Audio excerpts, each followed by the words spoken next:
નમસ્કાર દર્શક મિત્રો, લોકસભાની અંદર ભરી સંસદમાં મોટો હંગામો જોવા મળ્યો. એકબીજા નેતા, કોંગ્રેસના નેતા અને ભારતીય જનતા પાર્ટીના નેતાઓ સંસદની અંદર આમને સામને આવી ગયા. તો શું છે વિગત તેની આપને વિગતવાર વાત કરીએ તો કોંગ્રેસ છોડીને ભારતીય જનતા પાર્ટીમાં આવેલા નેતાને રાહુલ ગાંધીએ ગદ્દાર ગણાવ્યા.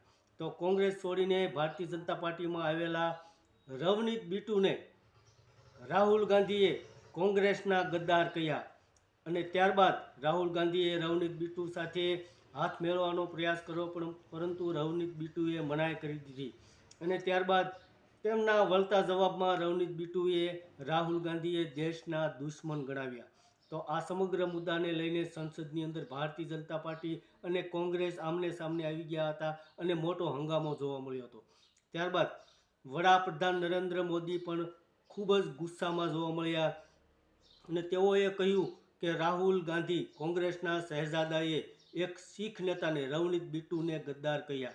આ અશોભનીય ભાષા છે અને વડાપ્રધાન નરેન્દ્ર મોદીએ ગુસ્સામાં કહ્યું કે કોંગ્રેસ છોડીને ઘણા બધા નેતાઓ ભારતીય જનતા પાર્ટીમાં આવ્યા છે અને બીજી પાર્ટીઓમાં ગયા છે, તો શું તેમને ગદ્દાર કહેવા વ્યાજબી છે?